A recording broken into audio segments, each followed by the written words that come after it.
नमस्कार, मैं हूं गायत्री और आप देख रहे हैं श्रेष्ठ भारत। दोस्तों, अभी मैं आपके सामने कुछ सिनेरियोज रखने जा रही हूं, जरा ध्यान से सुनिएगा।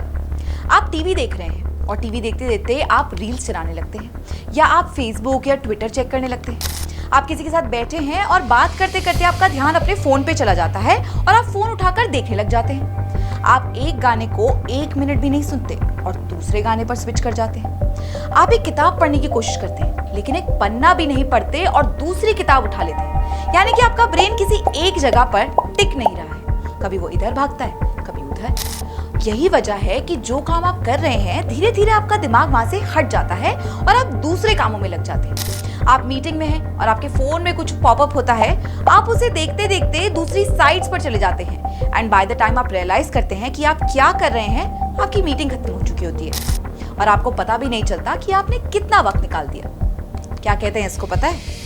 इसको कहते हैं पॉपकॉर्न ब्रेन। पॉपकॉर्न ब्रेन वो फिनोमेना है जब आपका दिमाग किसी एक जगह पर टिकता नहीं है। हर सेकंड आपके दिमाग को किसी नई चीज की तलाश होती है। ऐसी सिचुएशन या ऐसे दिमाग को कहते हैं पॉपकॉर्न ब्रेन। यानी कि जिस दिमाग में स्टेबिलिटी ना हो, कभी कूद के यहाँ तो कभी वहाँ। अगर आपका दिमाग भी ऐसे ही अस्थिर होकर फंक्शन करता है तो आप भी पॉपकॉर्न ब्रेन के शिकार हैं। वैसे सिर्फ ये आपकी कहानी नहीं है, बल्कि ये कहानी आजकल 80% लोगों की है। अब आप सोचेंगे कि इसका कारण क्या होता है? तो दोस्तों, ये देन है सोशल मीडिया की। वो सभी लोग इस बीमारी से जूझ रहे हैं जो सोशल मीडिया का ज्यादा इस्तेमाल करते हैं।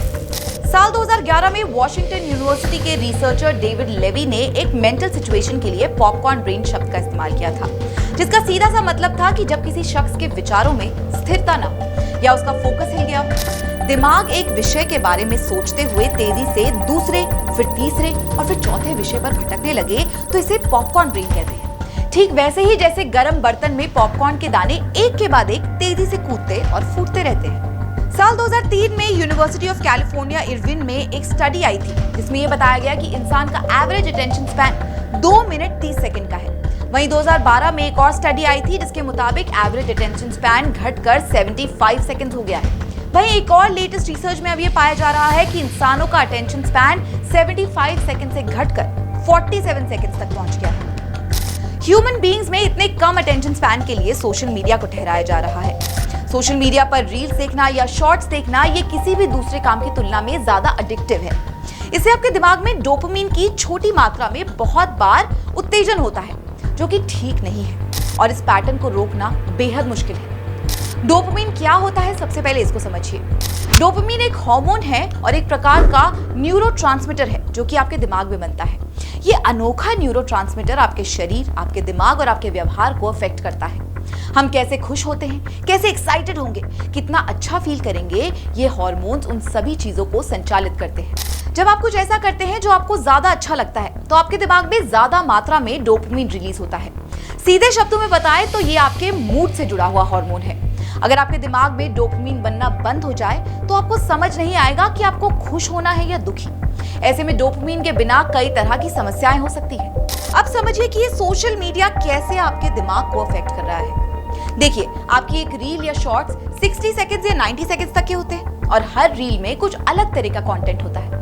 कुछ रील्स आपको खुशी देती हैं, कुछ आपको किसी और तरीके से प्रभावित करती हैं, कुछ आपको प्रेरणा देती हैं, वहीं कुछ रील्स तो ऐसी हैं जिनसे आपका मन दुखी हो जाता है। ऐसे में इन 60-70 सेकंड्स की रील देखने पर आपके दिमाग में तो डोपामिन बन रहा है, लेकिन वो हर 60 सेकंड के बाद बदल रहा है। क्यों? क्योंकि हम लगातार स्क्रॉल कर रहे हैं।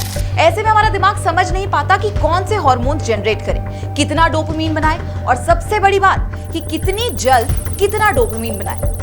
क्योंकि हम कंटिन्यूअस एक के बाद एक रील्स देखते जा रहे हैं और हर रील आपको एक अलग एहसास और एक अलग इफेक्ट देती है। ऐसे में हमारा दिमाग एक कंफ्यूजन की स्टेट में आ जाता है और ये इतना फ्रीक्वेंटली हो रहा है कि हमारा दिमाग अब परमानेंटली अनस्टेबल हो गया है। इसलिए रूटीन लाइफ में भी वो एक जगह टिक नहीं पाते। According to the latest edition of the IPSOS Junior Connect study, जिसमें वो 4000 बच्चों और टीनेजर्स का सर्वे कर रहे हैं, इसमें पाया गया कि 13 से 19 साल के बच्चे कहीं ना कहीं 3 पर्सनल स्क्रीन बेस्ड डिवाइसेस को इस्तेमाल कर रहे हैं। 6 साल से कम उम्र के बच्चों का हफ्ते में कम से कम 6 घंटे का स्क्रीन टाइम है। 7 से 12 साल के बच्चे हफ्ते में कम से कम 9 घंटे स्क्रीन के सामने रहते हैं और 13+ group spends almost 18 hours a week online. Digital report 2024 के मुताबिक we are the typical internet user जो कि हर दिन 6 घंटे 40 मिनट ऑनलाइन रहता है। यूनिवर्सिटी ऑफ कैलिफोर्निया अर्विन के प्रोफेसर के मुताबिक हमारा ब्रेन अब लगातार स्क्रीन ढूंढता रहता है जिस पर नोटिफिकेशंस आती रहे। वो स्क्रीन जिस पर कलरफुल इमेजेस हो, वैरायटी ऑफ कंटेंट हो, जिससे हमें सेटिस्फैक्शन मिल सके। अब हालात ये है कि हमारा दिमाग ऐसे कंटेंट के लिए इतना एडिक्ट हो गया है कि it finds it hard to be satisfied with a less stimulating activity. इसको कहते हैं अटेंशन ट्रैप, जिसमें लोग आसानी से फंस रहे हैं। इसको ऐसे समझिए, आपने कोई ऐसी रील देखी जिसको देखकर आपको काफी ज्यादा मजा आया। अब आप क्या करेंगे? अपना फोन स्क्रॉल करेंगे ये सोचकर कि क्या पता इससे भी ज्यादा मजेदार रील मिल जाए। आप ये सब करने में इतना खो जाते हैं कि आपको पता भी नहीं चलता कि आप अपना काम रोक चुके हैं। इसको कहते हैं अटेंशन ट्रैप। और ऐसा नहीं है कि इन एक्टिविटीज से सिर्फ पॉपकॉर्न ब्रेन डेवलप हो रहा है। इस पॉपकॉर्न ब्रेन की इस वजह से आपका कंसंट्रेशन खराब हो सकता है, आपका स्ट्रेस बढ़ सकता है, आप हमेशा थका हुआ महसूस करेंगे, आपकी समझ कम हो सकती है, आप हाइपर एक्टिव हो सकते हैं, अटेंशन डिसऑर्डर हो सकता है आपको, and last but not the least sleep disorder यानी कि नींद की समस्या। These symptoms can negatively impact productivity and overall mental wellbeing. यही वजह है कि पॉपकॉर्न ब्रेन वाले इंसान किसी दूसरे के साथ ज्यादा देर बैठ नहीं पाते हैं, ना उनसे बात कर पाते हैं और ना ही उनके इमोशंस को समझ सकते हैं due to lack of presence and ability to focus. इनके साथ ही बात करने का मतलब है कि आपके conversations can jump from one topic to another, जिससे सामने वाले इंसान को लग सकता है कि उनकी बातों को सुना ही नहीं जा रहा है।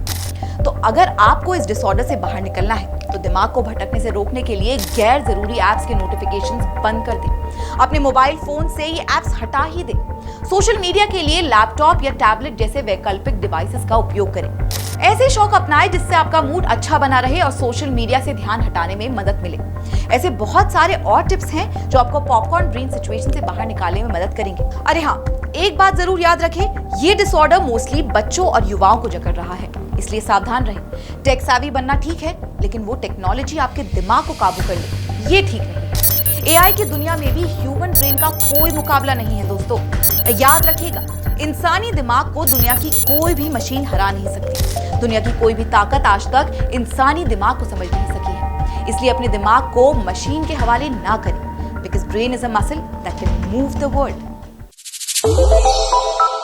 श्रेष्ठ भारत पर खबरों से जुड़े रहने के लिए चैनल को सब्सक्राइब और लाइक करें, बेल आइकन दबाएं और देखते रहें श्रेष्ठ भारत।